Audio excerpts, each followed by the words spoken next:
নমস্কাৰ, মই ৰঞ্জন বৰগোহাঁই। মই বৰ্তমান ডিব্ৰুগড় জিলা লাহোৱাল বকুল চাপৰি লাইনত আছোঁ। আপোনাৰ দৃষ্টিহীন ব্যক্তি প্ৰদীপ ৰবি দাসৰ ভিডিঅ' মই কিছুদিন আগত দেখুৱাইছিলোঁ। আজি পুনৰ মই এই ৰাস্তাদি আহোঁতে তেখেতক দেখিলোঁ আৰু মাতষাৰ দি যাওঁ বোলো। চাওঁচোন তেখেতৰ ওচৰলৈ গৈ চাওঁ।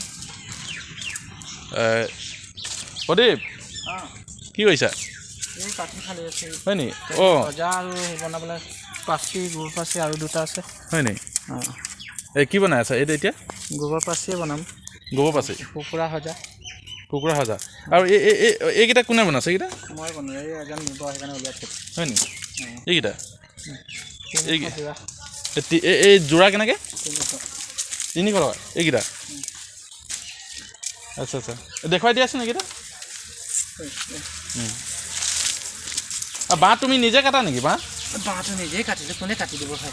বাঁহ কাটিলে মানে তুমি যে কোনফালে তোমাৰ যদি গাত পৰি যায়? নপৰে, মই হয় নি? বাঁহ সদায় এনে হালি থাকোঁতে এইফালে কাটি ল'ব লাগে। অঁ, তলৰ ফালে কাটি ল'ব লাগে।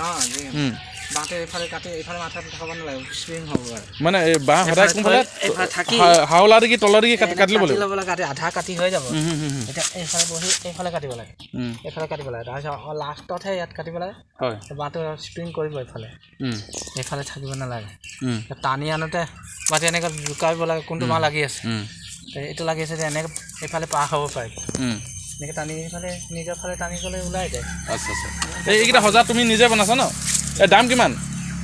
দামটো আছে আৰু যোনে যেনেকৈ দিয়ে তেনেকৈ 100-170। এতিয়া মানে ষ্টকত আছে আৰু কোনোবাই যদি বিচাৰে পাই যাব?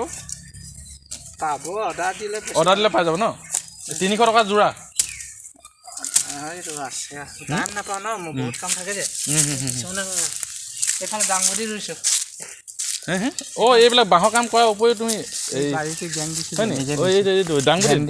দাংবডি তুমি নিজে লগাইছা? সেইফালে কবি ৰুইছিলোঁ, খালোঁ। হয় নি?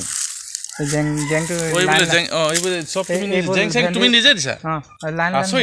লাইন ভেন্দি দিছোঁ নিজে, ৰছী টানি টানি। এইটো এটা মানে ভয়ানক দৃশ্য বুলি ক'ব লাগিব। আৰু খেতি কি কৰিছা দেখুৱাই দিব ব'লাচোন।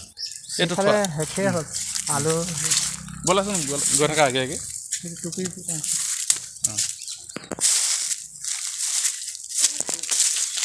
এয়া চব্জি খেতি কৰিছে।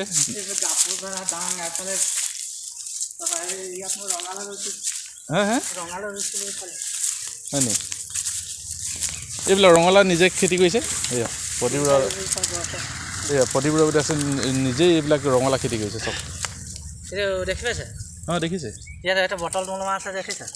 অঁ, বটল। এই বটলটো কি কেনে দিছা? এইটো এই যেতিয়া ৰ'দ আছিলে, পানী মাটি শুকান হৈ থাকে, তেতিয়া বটলত ভৰাই দিলে না, টিপ টিপটো পৰি থাকে ন, মাটিত দেখি থাকে সদায়।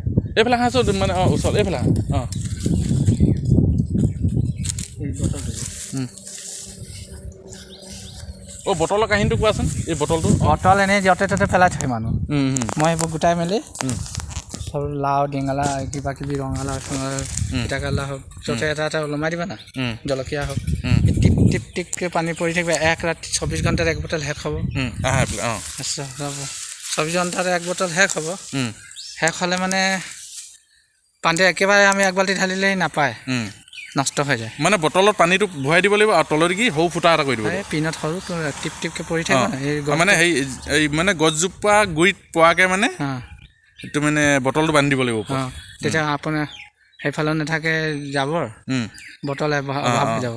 100 জোপা যদি গছ আছে 100টা বটল লাগিব। এইফালে কি খেতি কৰিছা? এইফালে ভেন্দি। এইফালে চাবা দেই, টিং আছে চাবা। এই জেগাটো সৰু শুকান সোমাব চব একদম সম্পূৰ্ণ এজন সুস্থ মানুহৰ নিচিনা কাম কৰিছে চব। এইটো সম্পূৰ্ণ নেদেখে থাকে। শেষ হ'ল। ধনিয়া আছিলে, আলু ৰুইছিলোঁ। কি আছিলে? ধনিয়া, আলু এইবিলাক আছিলে ন? এতিয়া কবি আছে ন? এই কবিটো খালোৱেই সেইকেইটা। এইফালে আলু। এয়া কবি খেতি কৰিছে চাওকচোন। কবি, ফ্ৰেঞ্চবিন। এইকেইটা আলু গছ নেকি? আলু গছ আছে। আৰু এইফালে ফ্ৰেঞ্চবিন আছে। ফ্ৰেঞ্চবিন খালোঁ 3 কেজিমান। ঠিক আছে বাৰু।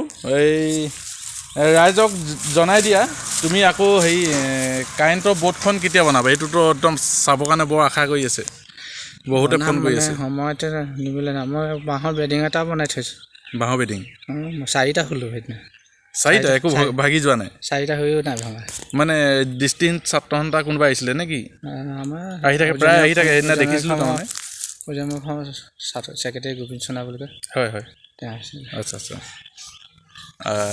ঠিক আছে ৰাইজক কৈ দিয়াচোন মানে কাৰেণ্টৰ ব'ৰ্ডখন কেতিয়া দেখুৱাবা কিমান দিনৰ পাছত মানে চাবলৈ ৰাইজে পাব ভিতৰতে মাছৰ ভিতৰতে দেখাই দিম মাছৰ ভিতৰত ঠিক আছে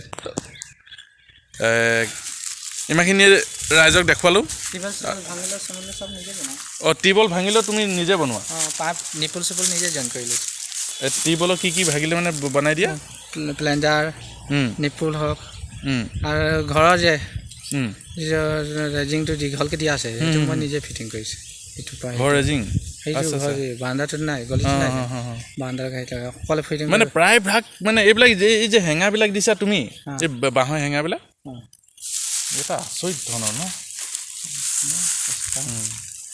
এই বাঁহৰ কথাটো কি ক'লা তুমি আকৌ কৈ দিয়া বাঁহ হাউলি থকা বাঁহডাল কেনেকৈ কাটিব লাগিব প্ৰথমে তল চাইডে তাৰপৰা 2 চাইডে অলপ অলপ কাটিব লাগে তাৰ শেষতহে ওপৰ পিঠিফালে কাটিব লাগে পিঠিফালে ডাইৰেক্ট কাটিলে বাঁহ ফালি যায় সেইটো মুখ চুখ ফালিব ন আৰু এইবিলাকতো ইলেক্ট্ৰিক আছে ইলেক্ট্ৰিক থকা অৱস্থাটো মই বাঁহ কাটোঁ কোন চাইডে কাটিলে কেনে গম পোৱা কাৰেণ্টৰ যে ইয়াত তাঁৰ আছে বুলি নে কাৰোবাক সোধা নাই এইখিনি তাঁৰ আছে বুলি অমান আছে এইফালে নাকাটো মই আচ্ছা আচ্ছা সেইটো বিপদ নাই যোনফালে সুবিধা সেইফালে কাটো ঠিক আছে বাৰু ধন্যবাদ ৰাইজক ইমানখিনিকে দেখুৱালোঁ